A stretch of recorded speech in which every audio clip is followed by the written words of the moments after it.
Вопрос разработки дополнительного механизма по совершенствованию государственной и национальной политики в регионе и поддержанию межнационального согласия в гражданском обществе обсудили на заседании Совета по межнациональным отношениям под председательством главы Ингушетии Махмуда Али Калиматова. Руководитель региона отметил, что в решении задач по гармонизации межнациональных и межрелигиозных отношений членам Совета необходимо активно взаимодействовать и проводить совместные мероприятия с общественными объединениями и национальными культурными автономиями в регионах России. Укреплению единства народов, населяющих нашу страну, уделяется большое значение президентом России Владимиром Владимировичем Путиным.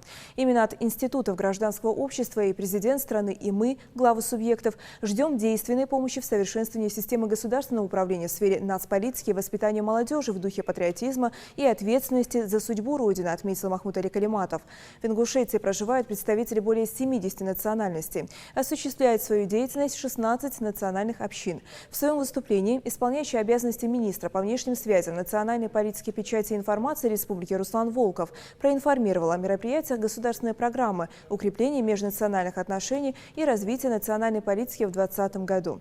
По его словам, до конца текущего года планируется провести акцию по восхождению на Столовую гору, приуроченную ко Дню государственного флага России, конкурс чтецов Корана, дни культур национальности, проживающих в Ингушетии, празднование Дня народов и народного единства, выезды в страны ближнего зарубежья для организации встреч с соотечественниками и другие крупные мероприятия.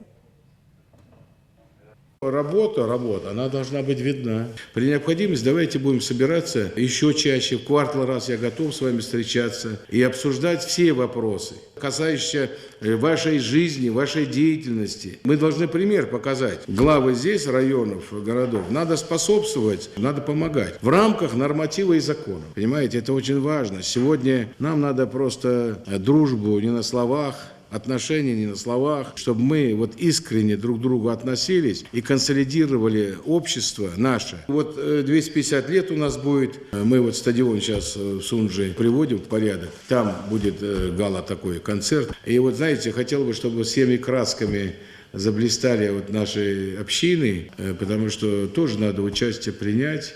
Я думаю, все мы сможем совместно и вместе.